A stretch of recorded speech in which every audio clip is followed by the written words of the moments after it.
ঘরের ভিতরে সাপ ঢুকছে। কি ঢুকছে? আহা, কথা কয় না। কি ঢুকছে? তারে জিজ্ঞাসা নাকি তা ঢুকছে।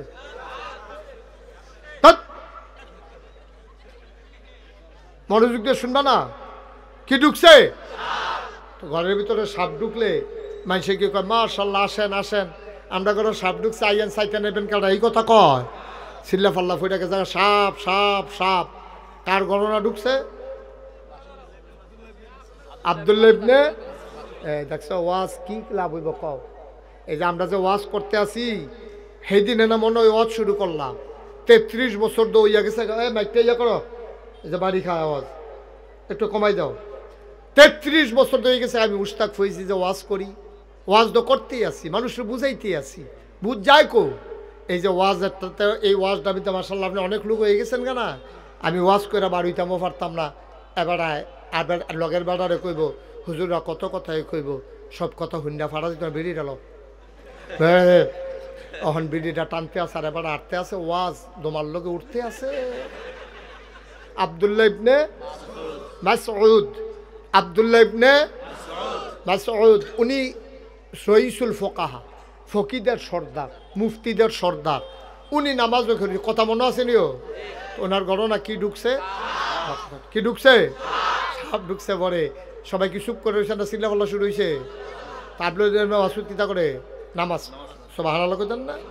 সাপের যখন ঢুকলো, ওনার স্ত্রী, ওনার বিবি চিৎকার করতেছে, সাপ সাপ সাপ। বাইরের লোকজন দৌড়ে দৌড়ে এসে হাজির হল। সবাই মিলে পিটাইয়া সাপটারে মারল। সাপ মারার পরে আমাদের দেশে দেখবেন গবেষণা হয়, মাপ সাপটা কয়াত, এটারে আবার মাপছে 4.5 2 আঙ্গুল হইছে। এরপরে আবার আরেকজনে আইয়া কয় খায়ালে লইল জাতি সাপ। কয় কেমনে বুঝলা? কয় মাথার চক্করটা যে হচ্ছে। আর একবার আইয়া কয় কয়দিন আগে ডিম ফারছে। কয় বুঝলা কেমনে? কয় ফ্যাটের চামড়া ডিল হইয়া রইছে। আর একবার আইয়া কয় কয়দিন আগে সলম হালাইছে। কয় বুঝলা কেমনে? কয় দেহস্তার শরীরটা তেল তিল্লা। নানান ভাবে নানান গবেষণা করতে আছে। আর আব্দুল্লাহ ইবনে মাসউদ নামাজ পড়তে আছে। সুবহানাল্লাহ কইতেন না? তাইলে বিধান মানবো আল্লাহ, তরিকা মানবো নবীজি। এই ঘুমের থেকে উঠা ঘুমাইতে যাওয়া পর্যন্ত যেই টাইমটা আমরা ফায়াম, জন্ম থেকে মৃত্যু পর্যন্ত যেই টাইমটা আমরা ফায়াম, সকাল থেকে সন্ধ্যা পর্যন্ত, রান্নাঘর থেকে সংসদ ভবন পর্যন্ত যেই টাইমটায় আমরা ফায়াম, এটার নিয়ম মতো আল্লাহর বিধান নবীর তরিকা অনুযায়ী কাজে লাগানো, এটার নাম হইল ইসলাম। আর এই ইসলাম যারা মানবো তারা হইল মুসলমান। সুবহানাল্লাহ বলেন না? সহজ ওয়াজ। এখন আপনি যদি কোন হুজুর তেদি ঘুমের তো উঠে 8টায়, তাহলে তার মুসলমানের ভিতরে ফাঁক আছে। হুজুর তেদি ঘুমের তো উঠটা দিয়ে আমরা দিই টয়লেটও যাই, ঢিলা কুলুক লইয়া না হইলে টিস্যু পেপার লইয়া তেদি উঠতে বিড়ি জড়াইলায়, তাহলে এখনো কুদুর ফাঁক আছে। হুজুর তে গৃহস্থ করতে গেলে গুসলিং দি দিয়ালায়, ফাঁক আছে। হুজুর তে কষ কাটতে কাটতে আরেকবার আর খেতে পারে ঢুকালায়, তাহলে হ্যাঁ ফাঁক আছে। হুজুর তে কাজটা ব্যস্ত লইলে 950 গ্রাম দিয়া কেজি বেছে, তৈলে ফাঁক আছে। হুজুর এবার 1 মাসের লেগে বাহি কইয়া 2 মাস ঘুরায়, হ্যাঁ ফাঁক আছে। সুবহানাল্লাহ কয় না রে? আমাদের দেশে শীতকালে আমাদের দেশের মানুষের অজু ঠিক মতো হয় না। আল্লাহর নবী কয় যেই মানুষটা শীতের ভিতরে সুন্দর করে অজু করবে, এই মানুষটা আল্লাহর প্রিয় বান্দাদের তালিকায় পড়ে যায়। আমি চিন্তা করলাম অজু আবার সুন্দর ও সুন্দর কি? কয় আছে আছে আছে। অনেক মানুষ দেখবা শীতের ভিতরে অজু করে, টাইট জাম্পার এটা আর খুলছে না, এই মোটা জায়গাটা পর্যন্ত আইছে, এবার আর কোনোই পার করছে না। এবার বারবার অজু করলেও কোনোই সহ ধৌত করা এবারের উপরে ফরজ, ঠিক কিনা? কোনোই পর্যন্ত না, কোনোই সহ, কোনোই সহ। এখন আপনি যেমনি টানতে আছে, এই যে দেখেন আমার পাঞ্জাবিটা এর দূর পর্যন্ত গিয়া তো আর যায় না। এখন আমি না হইলো কোনো মতো এখন পর্যন্ত তুললাম, এখন এই জায়গাটা ধুইলে অজু হইব নিও? আমার কথা কেন অজু হইব নি? তো কোনোই সহ ফার করণ লাগবে। তাহলে কোনোই ফার কইরা এটা সহ, কোনোইটা সহ ধুইতে হইব। এখন আপনারা শীতকালও খেয়াল করেন, কেউ ঝুঁক দিয়ে না, লাড়া দিয়ে না। আপনারা এই এশার টাইমে, মাগরিবের টাইমে অথবা ফজরের টাইমে শীত আর একটু গাড়া পড়লে তার ওজন নমুনা চাইয়েন। গালমাল সব হোক না বর্বরাইতে করছে কি তাতে নাউজুবিল্লাহ কর না কেন ফুটা কোনই ফার করে না তো জাম্পারটারে কোনো মতো টান্ডা টিনে মোটা জায়গাটা টান্ডা সিরা সাইড সাইয়া কেউ দেহে নিতে দুইয়া ইয়ে পড়ছে না আরে তুই ফাঁকি দেশ কারে বেড়া দুনিয়ার মানুষ তোর বিচার করবো দুনিয়ার মানুষেরও তো বিচার করবো আল্লাহ ঠিক কিনা কও মন্ত্রী কও এমপি কও চেয়ারম্যান কও মেম্বার কও ফিস সাহেব কও লাট সাহেব কও ইমাম সাহেব কও মোতামেম সাহেব কও কেউ তো আল্লাহ ছাড়তো না তো সবার পরীক্ষা কইরার পরে এরা ছাড়বো ফিস সাহেবকে এবার মনে করছে বড় জানা তো ঢুকে লাগবো বেরিকার দিয়ে লাগবো না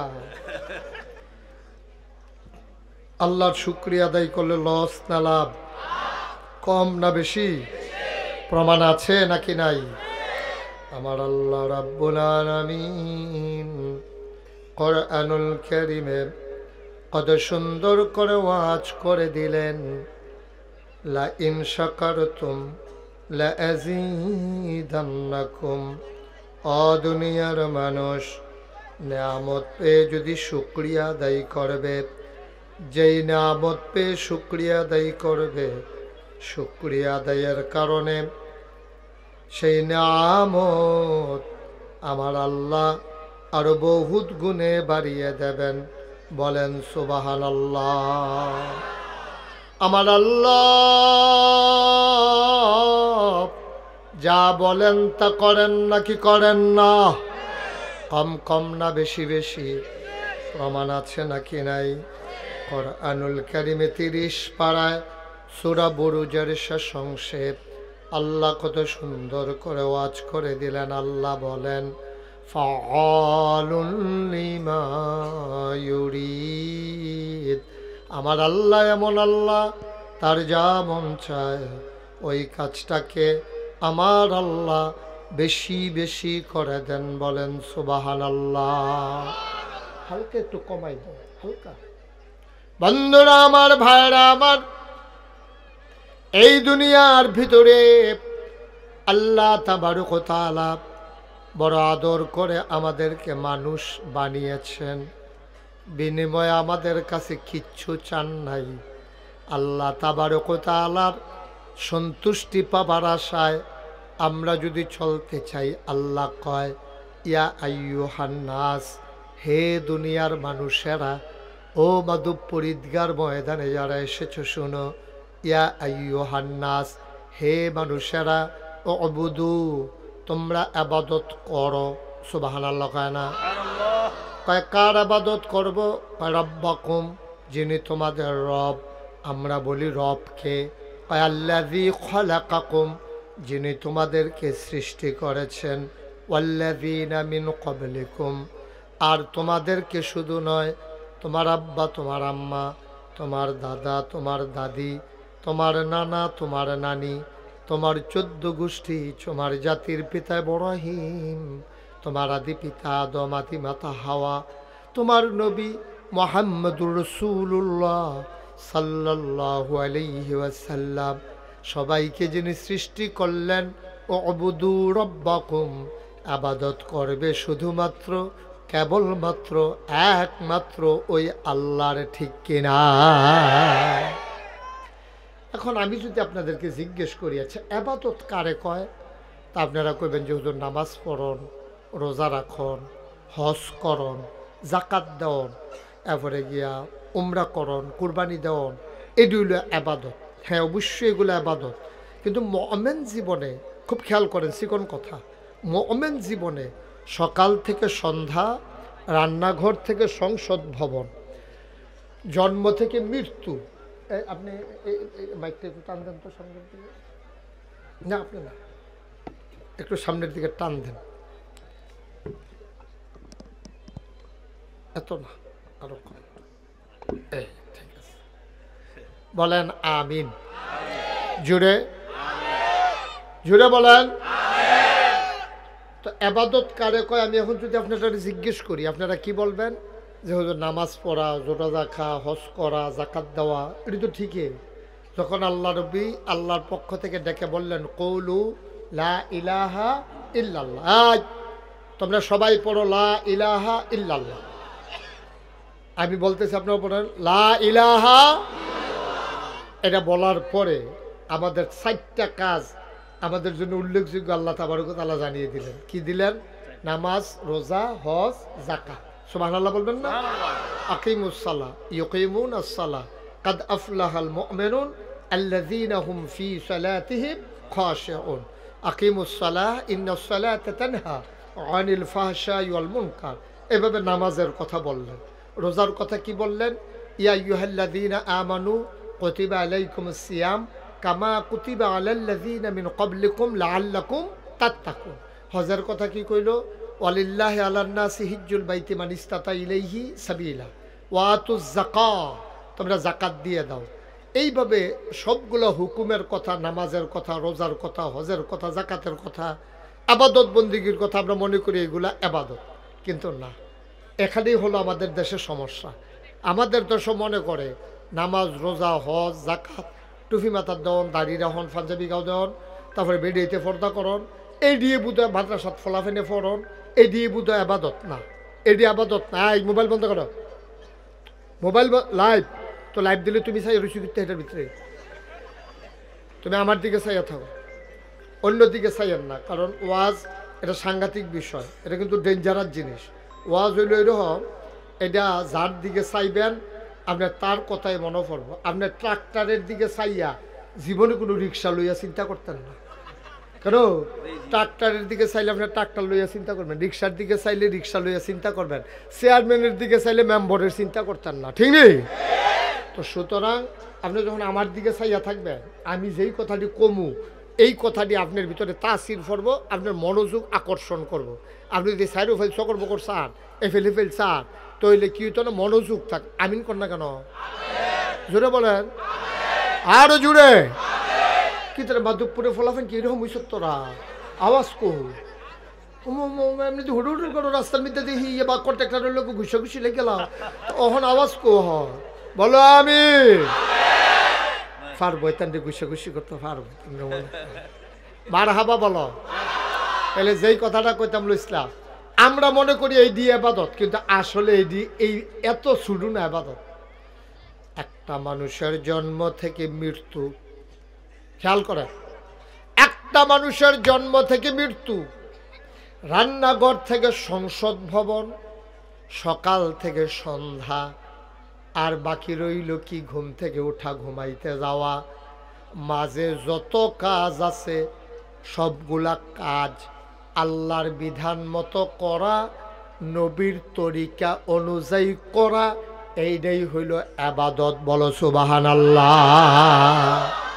আমি 4টা কথা কইছি, সকাল থেকে কথা কেন, সকাল থেকে, জন্ম থেকে, তারপরে আর কি তা কইছিলাম, হ্যাঁ, রান্নাঘর থেকে সংসদ, ঘুম থেকে যাওয়া, ঘুমাইতে যাওয়া থেকে ঘুম থেকে উঠা, কয়টা কাজ কইছি? ও এর বাইরে আর কোনো টাইম আসেনি। কথা কন চেয়ারম্যান সাহেব, টাইম আছে? আর জন্ম থেকে মৃত্যু হেন তো হাপ্পে ফুটার ভিতরে ইয়ে পড়ছেন না, এটার ভিতরে জন্ম থেকে মৃত্যু আর কোনো বাইরে টাইম আছে? আমরা সকাল থেকে সন্ধ্যার বাইরে টাইম আছে? এরপরে আবার যদি কি করে রান্নাঘর থেকে সংসদ ভবন, আমরা দূর পর্যন্ত, তো এই ঘুমাইতে থেকে ওটা ঘুমাইতে যাওয়া, এর বাইরে কোনো কাম নাই। এর ভিতরে যতগুলা কাজ আপনি করবেন, গৃহস্থী করবেন, খাওয়া দাওয়া করবেন, বিয়া করবেন, বাচ্চা কাচ্চা হইব, নাইনাত করইব, দোকানদারি করবেন, তারপরে কি আপনি চাকরি করবেন, আপনি ব্যবসা করবেন, আপনার ফিরালি, আপনার ইমামতি, আপনার দোকানদারি, আপনার কন্ট্রাক্টারি, যা কিছু আছে সবগুলো করতে হবে 2টা নিয়মে। কয়টা নিয়মে? কথা না, কয়টা নিয়মে? একটা হইল বিধান মানবো কার? আল্লাহ। তরিকা মানবো কার? নবী। সুবহানাল্লাহ কয় না রে? তাইলে বিধান মানবো আল্লাহ, তরিকা মানবো নবীজি। এই ঘুমের থেকে উঠা ঘুমাইতে যাওয়া পর্যন্ত যেই টাইমটা আমরা ফায়াম, জন্ম থেকে মৃত্যু পর্যন্ত যেই টাইমটা আমরা ফায়াম, সকাল থেকে সন্ধ্যা পর্যন্ত, রান্নাঘর থেকে সংসদ ভবন পর্যন্ত যেই টাইমটায় আমরা ফায়াম, এটার নিয়ম মতো আল্লাহর বিধান, নবীর তরিকা অনুযায়ী কাজে লাগানো, এটার নাম হইল ইসলাম। আর এই ইসলাম যারা মানবো তারা হইল মুসলমান। সুবহানাল্লাহ কথা না? সহজ ওয়াজ। এখন আপনি যদি কোন হুজুর যদি ঘুমের তো উঠে 8টায়, তাহলে তার মুসলমানের ভিতরে ফাঁক আছে। হুজুর তেদি ঘুমের তো উঠটা দিয়ে আমরা দিই টয়লেটও যাই ঢিলা কুলুক লইয়া না হইলে টিস্যু পেপার লইয়া তেদি উঠতে বিড়ি জড়াইলায় তইলে এখনো কুদুর ফাঁক আছে হুজুর তে গৃহস্থ করতে গেলে গুসলিং দি দিয়ালায় ফাঁক আছে হুজুর তে কস কাটতে কাটতে আরেকবার আর খেতে পারে ঢুকালায় তইলে হ্যাঁ ফাঁক আছে হুজুর তে কাজটা ব্যস্ত লইলে 950 গ্রাম দিয়া কেজি বেছে তইলে ফাঁক আছে হুজুর এবার 1 মাসের লেগে বাহি কইয়া 2 মাস ঘুরায় হ্যাঁ ফাঁক আছে সুবহানাল্লাহ কয় না রে মুসলমান তাইলে পরিপূর্ণ ইমানদার যদি হইতে চাও তুমি সকাল থেকে কেমনে ঘুম থেকে উঠবা আমার নবী যেমন করে ঘুম থেকে উঠেছেন আমার নবীর সুন্নাহ হইল ঘুম থেকে উঠতে আপনি চোখ কষালন দিবেন তাইলে কেতুর টেতুর ঝাপসা ঝাপসা ভাব এটা কাইটা যাবে ওঠার পরে আপনি আস্তে করে বদনা নিয়ে টয়লেট টিস্যু পেপার অথবা ঢিলা নিয়ে আপনি বাম পা দিয়া টয়লেটে ঢুকবেন টয়লেটে ঢুকার আগে দোয়া পড়া লাইবেন এরপরে টয়লেটে ঢুকিয়া যতটুকু আলগি দেওয়া দরকার যতটুকু উদাম করা দরকার আপনি লুঙ্গি এতটুকুই উদাম করতে পারবেন বেশি উদাম করার কোনো দরকার নাই ঠিক কিনা আমরা তারা তো অনেকে পেশাব করবো গাড়াত ঘরের তে লুঙ্গি আলগি দিয়া লাইছে আসেনি খাচ্ছ তো আসেনি রে আসেনি সরম নি আছে কোনো লজ্জা সরম তো থাহন লাগবো তো আপনি পেশাব করবেন কখন এখন তালগান শুরু করছেন কীর্তেন হেন আপনি পেশাবখানা গিয়া টয়লেটের ভিতরে ঢুকিয়া এরপর আপনি যেহেতু বয়স্ক মানুষ শৈল কাফে আপনার পেশাব করতেন গেলে লুঙ্গিতে সিডা পড়ার ভয় আছে আপনি তাইলে টয়লেটে ঢুকবেন আপনি পেশাবখানা খোলা জায়গায় আপনি পেশাব করবেন না যেহেতু আপনি ডরান যে আমার তো শৈল কাফে লুঙ্গিত নিফুরে জায়গা তাইলে আপনি ভিতরে গিয়ে ঢুকিয়া প্রয়োজনে একটু দাম বেশি হইলেও আপনার বাইরের মানুষ দেখলো না মানুষ আপনিও লজ্জা পাবেন না যে দেখলো সেও লজ্জা পাবে না কিন্তু আমরা কোনো কিছুই বুঝি না আমরা যা মন বায় ধরে তাই করি তাইলে ঘুমের তো উঠতে সেটা খেয়াল করেন কইলাম আমরা ঘুমাইতে যাওয়া পর্যন্ত মোটামুটি একটা রুটিন আজকে দেওয়া যাব আবার যদি আগামী বছর আয়াম কেমনি দাওয়াত দিলে না একটা কথার কথা আর কি যদি দেয় আর কি হ্যাঁ আচ্ছা মার হাবা বলো যদি আল্লাহ আনে আইয়া সেটা আবার জিগায় এই মতো চলতেছেন নি পরীক্ষা হইব আগামী বছর ওখান খালি ফোড়া দিয়া যায় সারাটা বছর ফইরা ঠুডস্থ মুখস্থ একেবারে প্র্যাকটিক্যাল কইরা ঠিক করে আমরা আমিন কয় না রে যেরকম আমিন তাহলে ঘুমের তো উঠটা কি টয়লেট পেপার লইবেন না বিড়ি ধরাইবেন টয়লেট পেপার লইবেন কিন্তু আমরা তারা বিড়ি ধরায় তখন এবার যে নাকাশের হুজুরে কইয়া গেছে বিড়ি ধরান যাইতো না এবারে বিড়ি ধরানোর লগে লগে ফলাফানি রাখ দিছে কি কালকে হুজুরে কি তা কয়ে গেল তুমি তো ধরাই লাইছ কাউ এটা দিয়েও তো ক্লিয়ার করতাম পারি না আসেনি রে খাচ্ছ নাউজুবিল্লাহ কর বসা জোরে এখন তখন যেত না তো ওই হেতারা দেখতো না দেন এদিকে বসেন এই বসেন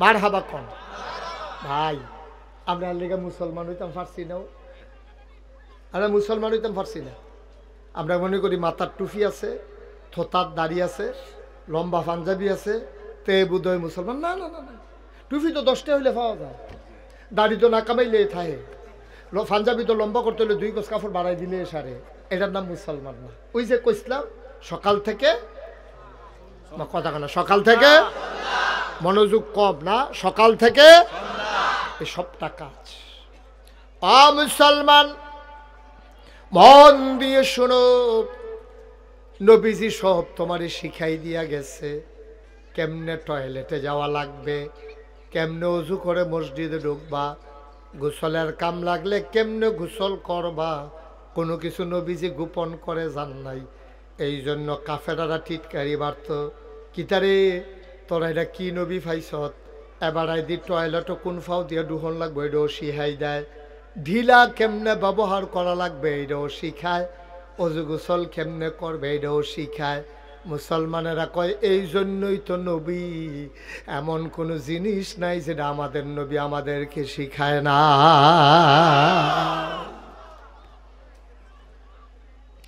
আল্লাহ তাবারক ওয়া তাআলা কোরআনুল কারীমে সুন্দর করে ওয়াজ করে দিলেন আল্লাহ বলেন লাকাদ কানা লাকুম ফি রাসূলিল্লাহি উসওয়াতুন হাসানা। মাধবপুরের মানুষ শুনো শুনো শুনো, লাকাদ কানা লাকুম ফি রাসূলিল্লাহি উসওয়াতুন হাসানা। এই যে নবী তোমাদেরকে দিলাম, তিনি হইলেন মডেল, তিনি হলেন আদর্শ, তিনি হলেন নমুনা। তিনি যা করেছেন, তিনি যা সমর্থন করেছেন, তিনি যা বলেছেন, ওই কথাগুলো সুন্দরভাবে মেনে মেনে চলা, এইটাই হলো মুমিনের পরিচয়, ইমানদারের পরিচয়। বলো সুবহানাল্লাহ। ভাইরা আমার, বন্ধুরা আমার, এখন যেই কথা রুকুন বলছিলাম, তুমি সকাল থেকে ঘুম থেকে উঠবা, এটার একটা তরিকা আছে। কেমনে উঠবা, কেমনে বাথরুমে যাবা, টয়লেটে যাবা, কেমনে অজু করবা, এটার একটা নিয়ম আছে। আমাদের দেশে শীতকালে আমাদের দেশের মানুষের অজু ঠিক মতো হয় না। আল্লাহর নবী কয়, যেই মানুষটা শীতের ভিতরে সুন্দর করে অজু করবে, এই মানুষটা আল্লাহর প্রিয় বান্দাদের তালিকায় পড়ে যায়। আমি চিন্তা করলাম, অজু আবার সুন্দর ও সুন্দর কি? কয় আছে আছে আছে। অনেক মানুষ দেখবা শীতের ভিতরে অজু করে, টাইট জাম্পার এটা আর খুলছে না, এই মোটা জায়গাটা পর্যন্ত আইছে, এবার আর কোনোই পার করছে না। এবার বারবার অজু করলেও কোনোই সহ ধৌত করা এবারের উপরে ফরজ, ঠিক কিনা? কোনোই পর্যন্ত না, কোনোই সহ, কোনোই সহ। এখন আপনি যেমনি টানতে আছে, এই যে দেখেন আমার পাঞ্জাবিটা এর দূর পর্যন্ত গিয়া তো আর যায় না। এখন আমি না হইলো কোনো মতে এখন পর্যন্ত তুললাম, এখন এই জায়গাটা ধুইলে অজু হইব নিও, আমার কথা কেন অজু হইব নি? তো কোনোই সহ ফার করণ লাগবে। তাহলে কোনোই ফার করে এটা সহ, কোনোইটা সহ ধুইতে হইব। এখন আপনারা শীতকালও খেয়াল করেন, কেউ জুপ দিয়ে না, লাড়া দিয়ে না। আপনারা এই এশার টাইমে, মাগরিবের টাইমে অথবা ফজরের টাইমে শীত আর একটু গাড়া পড়লে তার ওজন নমুনা চাইয়েন, গালমাল সব হোক না, বর্বর আইতে করছে কি তাতে নাউজুবিল্লাহ কর না কেন? ফুটা কোনোই ফার করে না তো। জাম্পারটারে কোনো মতে টান্ডা টিনে মোটা জায়গাটা টান্ডা সিরা সাইড সাইয়া কেউ দেহে নিতে দুইয়া ইয়ে পড়ছে না। আরে তুই ফাঁকি দেশ কারে বেড়া? দুনিয়ার মানুষ তোর বিচার করবো, দুনিয়ার মানুষেরও তো বিচার করবো আল্লাহ, ঠিক কিনা কও? মন্ত্রী কও, এমপি কও, চেয়ারম্যান কও, মেম্বার কও, ফিস সাহেব কও, লাট সাহেব কও, ইমাম সাহেব কও, মোতামেম সাহেব কও, কেউ তো আল্লাহ ছাড়তো না তো। সবার পরীক্ষা কইরে আর পরে এরা ছাড়বো। ফিস সাহেবকে এবার মনে করছে বড় জানা তো টিকা লাগবো, বেরিকাট দিয়ে দেবো না। আল্লাহর দরবারে বিচার ছাড়া একটা কদম দেওয়ার সুযোগ নাই।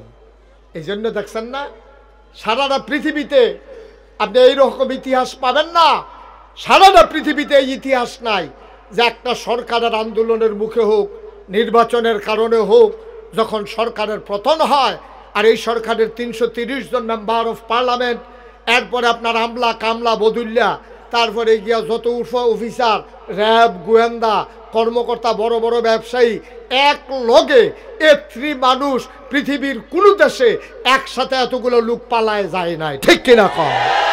বাংলাদেশেই হয়েছে, আর পৃথিবীর কোথাও হয় নাই, কোথাও হয় না, খুঁজা পাওয়া যায় না। তো বেড়াগিরি দেখেন আপে তুমি না এই মাধবপুর স্কুল আইব, ওই মিরপুরের রাস্তার মাথাতে ফলাফলে দুই সাইডে লাইন ধরে নিশান লইয়া লাড়তে আছে, লাড়তে লাড়তে তে হঠাৎ করে লইয়া গেছে তো পুড়িয়ে ফুড়ে গেছে রোদের ভিতরে। এরপরে তারে ফানি মানি ডাইল্লা হুস করাই আবার নিয়ে খাড়া করাইছে। আমরা মন্ত্রী আইতে আছে, আমরা এমপি আইতে আছে, তে নিশান লাড়তে আছে। আব্বা এই দিন দিন না আরো দিন আছে, তুমি যে এমনি খাড়া করাই রাখছো সহাল থেকে দুপুর পর্যন্ত আইতে আছে একটা আওয়াজ উঠতে রয়েছে, বেরিয়েতে বেড়ে সুহি দিয়া চাইয়া রয়েছে, সেগুলো দিয়ে পুলিশের গাড়ি পে পু করে আগাইতে আছে, একটা কারবার চলতে আছে। দুইটা যেতে না এই কারবার ময়রা চাও না ফিডা, ঠিক নেই কথা না, ঠিক নেই? ময়রা চাও হিসাবটা যখন শুরু হইব তখন দেখবো সারা বেড়া ছুটে যাবে। কি আর হিসাব, কি আর ইমাম সাহেব, কি আর চেয়ারম্যান, কি আর মেম্বার, একটা সারা বেড়া ছুটে যাবে, ঠিক নেই? কঠিন কঠিন, এটা কদম দেওয়া হবে না, কদম দিতে দেওয়া হবে না। ওখান তো ফিরসা বুজুরে দেখলে সালাম দিয়া রাস্তার কান্দার দাঁড়াইলাও, পুলিশের গাড়ি দেখলে দৌড় দিয়ে কাজ মার জিজ্ঞাও, না না না ভাই সাহেব, ওই সময় এরকম হবে না। ফির সাহেবেরও হুঁশ থাকতো না, মুড়িদেরও হুঁশ থাকতো না, মারাত্মক বিপদ যাবে সেই দিন, ঠিক কিনা কম? মুসলমান মন দিয়ে শুনো রে ভাই, এই জন্য আমি বলছিলাম আর প্রতিটি কাজ বুঝলাম তুমি ঘুম থেকে উঠেছো, গোসলের দরকার লেগেছে গোসল করেছো, অজুর দরকার লেগেছে অজুল করেছো। বাংলার মুসলমান বর্তমান জমানায় অনেক ফলাফাইন আছে যেটি মক্তব্য পড়ার সুযোগ পাইছে না।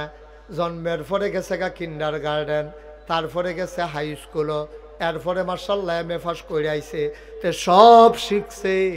সে অজুর কয় ফরজ, গোসলের কয় ফরজ তারে কেউ শিখায়ও নাই, সেও শিখে নাই, ঠিক কিনা? অনেক ফলাফাইন আছে গোসলের কয় ফরজ জানে না, অজুর কয় ফরজ জানে না। অজুর ভিতরে ফরজ হলো 60টা। কয়টা? বা কথা না, কয়টা? 60টা ফরজ। একটা যদি ছুটটা যায় অজু তো শেষ। গোসলের ভিতরে ফরজ হলো কয়টা? 3টা। সুবহানাল্লাহ কইতেন না? 3টা ফরজ গোসলের ভিতরে আছে। ফরজ হইছে গোসল। এই 3টা ফরজ যদি একটা সুতা পরিমাণ আদায় না হয়, ওখানে গড়গড়ার লগে কুলি করতে হইব, যেহেন পর্যন্ত গলা হ্যান পর্যন্ত গড়গড়া করে পানি নিতে হইব। নাকের ভিতরে কুশ করে পানি দিয়া মাসালা হইছে। মুফতি সাহেবরা কয় কাম লাগলে পানিটা যদি এমনি লইয়া টান দিয়ে ভিতরে পানি নিতে পারো আলো ভালো হয়, আর না হইলে অন্তত পানিটা দিয়া নাকের নরম জায়গাটা যেহেন গেলে পানি ফোরান দিয়ে উঠে সেই জায়গাটা পর্যন্ত পানি ডুহাইতে হইব। এরপরে যারা আমরা আছি পুরা মাথার চুল থেকে আরম্ভ করে পায়ের নখ পর্যন্ত তলা পর্যন্ত একটা পশম পরিমাণ জায়গা যদি শুকনা থাকে তাইলে ফরজ গোসল আদায় হবে না। এখন মহিলারা যারা ওয়াজ শুনতে আছে, আমার মাইকের আওয়াজ যাদের কানের কাছে জামা, আপনি খেয়াল করে শুনেন, কানের ভিতরে জিনিস আছে, এই ছিদ্রটার ভিতরে পানি ঢুকতে হইব, যেহেতু এই ছিদ্রটা বাইরের অংশ হয়ে গেছে, এখন দীর্ঘদিন ধরে আপনার এই ছিদ্রটা আছে, এই জন্য কান্দা এমনি কাইট কইরা পানি লইয়া জিনিসটার এমনি ঘুরান দিতে হইব। তারপরে নাক ফুল যেটা আছে এটা এমনি কুচ করে পানি লইয়া এমনি ঘুরাইতে হইব। তারপরে যারা ওয়াটার প্রুফ ঘড়ি আছে, অনেকে ঘড়ি এত দিয়ে গোসল করে উঠাইয়া পড়ে, তাহলে তুমি ঘড়িটা এমনি লাড়তে হইব। যারা আংটি আছে টাইট কাইটটা ভিতরে ঢুকে রয়েছে, এই আংটিটা এমনি ঘুরাইতে হইব। যারা মোড়া বেড়াইতে আছে, ফেডার সামরা বাস ফেরা রয়েছে, তারা এমনি উল্টাইয়া বাজে বাজে পানি ডুহাইয়া, আর হুক না জায়গা হন যাইতো না তো তোরটা ফাঁসটাই করেছি তো, তুই উদাম করবি না তুই। এবারে যারা নাইয়া ভিতরে এক ফা তেল ধরে নাইয়া ঠুকে সিদ্ধটার ভিতরে, তারা হেই নাইয়ার ভিতরে আঙ্গুল ডুহাইয়া সিফা সাফা কোনা কাঞ্চি সব ভিজাইয়া এরপরে গোসল করে, ঠিক কিনা কও? একটা পশম পরিমাণ সুলতান ভাই জায়গা হুক না থাকলে, তার এখন একটা মুস পরিমাণ, একটা দাড়ি পরিমাণ, একটা পশম পরিমাণ জায়গা শুকনা থাকলে তার ফরজ গোসল আদায় হবে না। আর আমরা দেশও দেখবেন শীতের ভিতরে একটা গোসল করে উঠছে, তার লুঙ্গিটা ভিতরে হুক না বাসের ভিতরে, এরকম হয়েছে নি? এরকম হয়নি রে, এরকম হয়েছে। টাইট লুঙ্গি ফিনতেছে, তেমনি ফেসে ফেসে লুঙ্গি ফিনতেছে, 2-3টা ডুব দিয়ে আইছে, লুঙ্গিটা খুললা দেখে ফেসের ভিতরে হুক না রয়েছে। এবার তোমার কাছে বিচার দিলাম যে তার লুঙ্গি হুক না, তার চামড়া কি বিজানা হুক না, এই জায়গাটা তো এমনি ফুরা হুক না, তার ফরজ গোসল আদায় হইতো না। ও আম্মা, আর ফরজ গোসল যদি আদায় না হয়, আপনি ফরজ নামাজ হবে না, আপনার শরীর পাক হবে না। আপনি আবাদত করতে করতে কপালের ভিতরে চামড়ার দাগ ফরাই লইতেন পারবেন, আডুর ভিতরে কড়া হালাই দিতেন পারবেন। ভাইও, নামাজ পড়তে পড়তে আপনি একেবারে সেজদা দিতে দিতে যায় নামাজটা বেড়াইয়া দাগ ফরাই লাইছেন, হবে না যতক্ষণ পর্যন্ত আপনার ফরজ গোসল আদায় না হয়, ঠিক কিনা? ঠিক আছে, ঘুমেতে উঠলাম, টয়লেটও গেলাম, ঢিলাগুলো ব্যবহার করে পাক পবিত্র হইয়া অজুর কাম লাগলে অজু, গোসলের কাম লাগলে গোসল কইরা আমরা গিয়া ফরজ নামাজ, ফজরের ফরজ নামাজ আমরা আদায় করব। নবীজি কয়েকটা সুন্নতের ব্যাপারে বেশি তাগিদ দিয়েছেন, এর ভিতরে ফজরের যে 2 রাকাত সুন্নত নবীজি কখনো ছাড়তেন না, আমরাও কখনো ছাড়ব না। আমিন বলবেন না? ফজরের 2 রাকাত সুন্নত, মাগরিবের পরের 2 রাকাত সুন্নত, এগুলা নবীজি সহজে ছাড়তেন না। আপনি আসরের যে সুন্নত এটি মাঝে মাঝে পড়তেন, মাঝে মাঝে ছেড়ে দিতেন। এশার যে সুন্নত মাঝে মাঝে পড়তেন, মাঝে মাঝে ছেড়ে দিতেন। তো আমরা তো একবারে পড়িয়ে না। এশার সুন্নত কবে কাটায় পড়ছিলেন মনে হয় নাই। আসরের সুন্নত আপনি যে এত কামের ভিতরে দিয়া যে আসরের নামাজ পড়ছেন, এটাই তো বেশি সুন্নত কমাল। আপনার ঝামেলা আছেন, আপনার এখন আবার বাজারও যাওয়া লাগতো না, এইটার ভিতরে দিয়ে আপনার কোনো সব সুন্নত পড়া হয় না ভাইয়ারা। তাই আপনি কি করলেন, ওই যে পাক পবিত্র এবার মসজিদে ঢুকলেন, কথা মনে আছে নিও, এবার ইমাম সাহেবের লগে আপনি নামাজের নিয়ত করলেন আল্লাহু আকবার, সুবহানাল্লাহ কয় না? ও মুসলমান, আবার আসো নামাজ। আমরা যে নামাজ পড়ি, নামাজ হয় না। নামাজ পড়ার আগে আপনি নিয়ত করা লাগবে। আপনার আবাদত কবুল হওয়ার জন্য শর্ত আছে তিনটা। কয়টা? আপনার যে নামাজ, এটা একটা অন্যতম আবাদত। ঈমান আনার পরে সবচেয়ে গুরুত্বপূর্ণ আবাদত হইল নামাজ। আবার আল্লাহ রাব্বুল আলামিন তার বন্ধু নবীরে দিয়া জানিয়ে দিলেন, আনতা আবুদাল্লাহ কাআন্নাকা তারাহু ফাইন লাম তাকুন তারাহু ফাইন্নাহু ইয়ারাক। তুমি এমনভাবে নামাজ পড়ো, যখন আল্লাহু আকবার করে নিয়ত বাঁধছো, এটারে কয় তাকবীরে তাহারিমা। অর্থাৎ তোমার জীবনে যত কাজ আছে সব কাজ করা তোমার হারাম, সব আবাদত করা তোমার হারাম। নামাজের ভিতরে দিয়া তুমি আর আবাদত করতে পারতা না।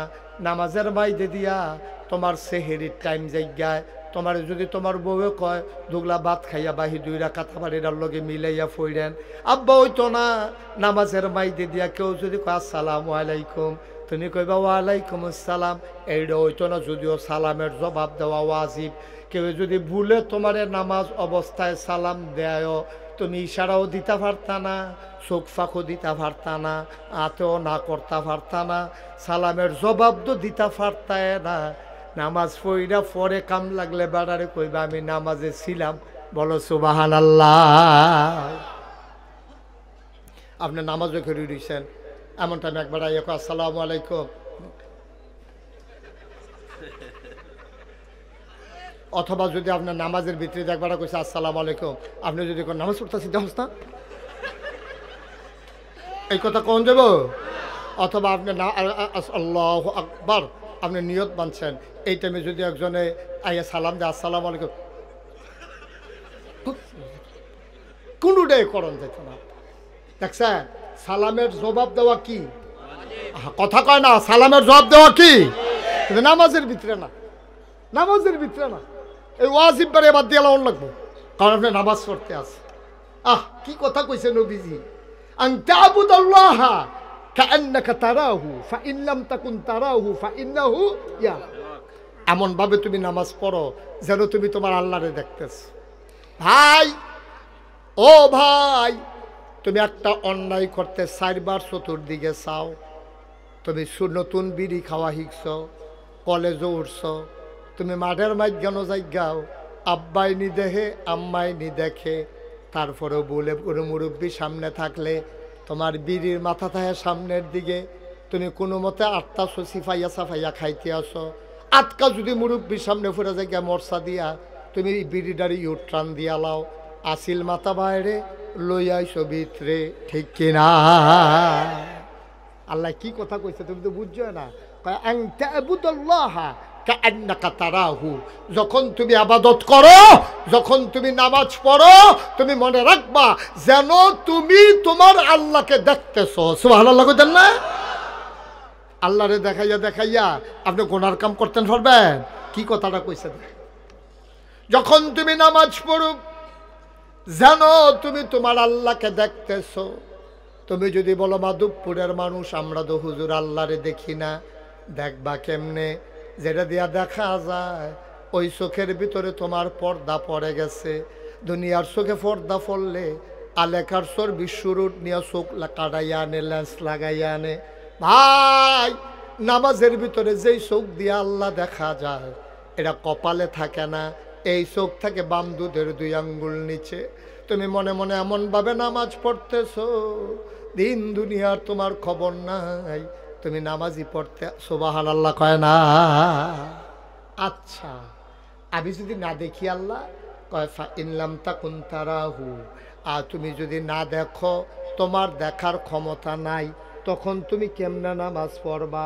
কয় ফাইন্নাহু ইয়ারাক, এমনভাবে তুমি নামাজ পড়বা তুমি না তোমার আল্লাহরে দেখো না, কিন্তু তোমার আল্লাহ তোমারে দেখতেছে। নামাজ তো হগলেও মাগরিব পড়েছে না, যা মাগরিব দাজ্জও পড়াইছেন, আসার নামাজ গিয়া পড়বেন। এই নামাজ হয়নি আমরা তো এই নামাজ হয় না। আব্দুল্লাহ ইবনে মাসউদ রাদিয়াল্লাহু তাআলা আনহু, নবীর আদরের সাহাবা, ওনাকে বলা হয় রাইসুল ফুকাহা, তিনি ফকিদের নেতা, ফকিদের সর্দার। এর নাম হল আব্দুল্লাহ ইবনে মাসউদ। উনি একদিন নামাজে দাঁড়াইছে ঘরের ভিতরে, আল্লাহু আকবার। ঘরের ভিতরে যখন নামাজে দাঁড়াইছে, খুব খেয়াল করে শুনেন, ঘরের ভিতরে সাপ ঢুকছে। কি ঢুকছে? আহা, কথা কয় না, কি ঢুকছে? তারে জিজ্ঞাসা না কি তা ঢুকছে?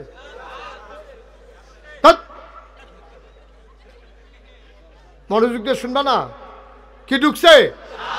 তো ঘরের ভিতরে সাপ ঢুকলে মানুষে কি কয়, মাশাআল্লাহ, আসেন আসেন, আমরা ঘরে সাপ ঢুকছে, আইয়েন সাইতে নেবেন কারা, এই কথা কয়। চিল্লা ফাল্লা ফুটাকে জায়গা সাপ সাপ সাপ। কার গণনা ঢুকছে? আব্দুল্লাহ ইবনে, দেখছো ওয়াজ কি লাভ হইব কও? এই যে আমরা যে ওয়াজ করতে আসি, সেই দিনে না মনে হয় ওয়াজ শুরু করলাম, 33 বছর দৌড়িয়া গেছে। মাইকটা ইয়া করো, এই যে বাড়ি খায় আওয়াজ একটু কমাই দাও। 33 বছর ধরে গেছে আমি মুশতাক হয়েছি যে ওয়াজ করি, ওয়াজ তো করতেই আসি, মানুষের বুঝাইতেই আসি, বুঝ যায় কো। এই যে ওয়াজটাতে, এই ওয়াজটা ভিতরে মাশাআল্লাহ আপনি অনেক লোক হয়ে গেছেন কেনা। আমি ওয়াজ করে বাড়িতামও পারতাম না। এবারায় আবার লগের বেড়ারে কইব, হুজুরা কত কথাই কইব, সব কথা হুন্ডা ফাড়া দিতে বেরিয়ে গেল। এখন বিড়িটা টানতে আছে, আর এবার আটতে আছে, ওয়াজ দোমার লোকে উঠতে আছে, ওয়াজ তো হাঁপতেন। আর নইলে এতক্ষণ 3 বার লাগাইয়া নামটা কইলাম, একজনও নাম কইতেন পারলেন না, তো ওয়াজ মনে রাখবেন কেমনে? আব্দুল্লাহ ইবনে মাসউদ, আব্দুল্লাহ ইবনে মাসউদ, উনি রইসুল ফুকাহা, ফকিদের সর্দার, মুফতিদের সর্দার। উনি নামাজ করি, কথা মনে আছে নিও? ওনার গণনা কি ঢুকছে? কি ঢুকছে? সাপ ঢুকছে। পরে সবাই কি চুপ করে রয়েছে না, চিল্লা পাল্লা শুরু হয়েছে? তাবলিগের ওয়াসুদ কিতা করে নামাজ সুবহানাল্লাহ কইতেন না। সাপের যখন ঢুকলো, ওনার স্ত্রী, ওনার বিবি চিৎকার করতেছে, সাপ সাপ সাপ। বাইরের লোকজন দৌড়ে দৌড়ে এসে হাজির হল, সবাই মিলে পিটাইয়া সাপটারে মারল। সাপ মারার পরে আমাদের দেশে দেখবেন গবেষণা হয়, মাপ সাপটা কয়াত, এটারে আবার মাপছে 4.5 2 আঙ্গুল হইছে। এরপরে আবার আরেকজন আইয়া কয় খায়ালাই লইল জাতি সাপ। কয় কেমনে বুঝলা? কয় মাথার চক্করটা যে হচ্ছে। আর একবার আইয়া কয় কয়দিন আগে ডিম ফারছে। কয় বুঝলা কেমনে? কয় ফ্যাটের চামড়া ডিল হইয়া রইছে। আর একবার আইয়া কয় কয়দিন আগে সলমো হালাইছে। কয় বুঝলা কেমনে? কয় দেহস্তার শরীরটা তেল তিল্লা। নানান ভাবে নানান গবেষণা করতে আছে। আর আব্দুল্লাহ ইবনে মাসউদ নামাজ পড়তে আছে। সুবহানাল্লাহ কইতেন না? ও মাধবপুরের মুসলমান, ও মিরপুরের মুসলমান, ও রানীগাছের মুসলমান, ও এলাকার মুসলমানেরা, মন দিয়ে শুনো, তোমরা আমার ঘরের মানুষ, আমি মুশতাক ফৈজি দূরের মানুষ না রে ভাই। আব্দুল্লাহ ইবনে মাসউদ নামাজ পড়ে, আর সাপ লইয়া গবেষণা হইতে আছে। উনি 4 রাকাত নামাজ পড়লেন, আস্তে করে সালাম ফিরাইলেন, গাল বেয়ে বেয়ে পানিগুলা পড়তেছে। ওনার বিবিরে ডাক দেয়া কয়, বিবি পেটে বড় প্রচণ্ড খোঁজা, যা আছে খাবার দাও। বিবি কয় কি আর খাবার? কয় আমার খিদা লাগছে, আমি কি খাইছি নাকি? কয় ঘরে দিয়া কি গেছে আপনি কইতেন পারতেন না? কয় কি গেছে? কয় আমরা ঘরে দিয়ে সাপ ঢুকছে। কয় তো কি হইছে? কয় সাপটারে না ভাই সাহেব আইয়া ফিটটা মারছে, মাইপা চাইছে, 4.5 2 আঙ্গুল হইছে। কয় তো সমস্যা কি? কয় আপনি কি কিচ্ছু কইতেন পারতেন না? কয় আমি না নামাজ পড়তে লইছিলাম। এবার বিবি ডাক দেয়া কয় নামাজ পড়লে কি মানুষে কিচ্ছু টের পায় না? আব্দুল্লাহ ইবনে মাসউদ চোখের পানি ছেড়ে দিয়ে কয়, নামাজের ভিতরে সবে যদি টের পাইলাম, কিসের নামাজ পড়লাম? আমরাও তো নামাজ পড়ি, আমরাও তো নামাজ পড়ি, তারাও তো নামাজ পড়ছে। ওদের হিসাব মিলাম না। গৈড়াইয়া কান্তেন মনে কইব, গৈড়াইয়া কান্তেন মনে কইব। বয়স দফার করে লাইছি। সুলতান ভাইয়ের বয়স কত হয়েছে? 69। 69-এর বয়সের কয়জন পাইবেন আপনি বিচাইরা? আপনি তখন আউট, হিসাবের বাইরে, তখন হিসাবের বাইরে। 70 বছর, মাশাআল্লাহ 69 বছর হয়েছে। এমনি ফুনফুন্ডা দিকে আল্লাহ আল্লাহ আর ফুনফুন্ডা করে। কিন্তু 69 বছর বয়স কয়টা তোমরা যে আইসাও কয়জনে 69 বছর বয়স পাবে বাচ্চা কইও, বাচ্চা কইও, ঠিক নিও। 69 বছরের মানুষ কয়জন আছে যে চললে ফিরা খাইতে পারে? আর থাকলে বা লুকে আছে কয়জন? 80-90 তো কোনো লোক পাওয়া যায় না, সংখ্যায় একেবারে নগণ্য। শেষ তো জীবন দফার করে এক মাথা তাইয়া পড়ছি কই, তারাও তো নামাজ পড়ছে, আমরাও তো নামাজ পড়ি, নামাজ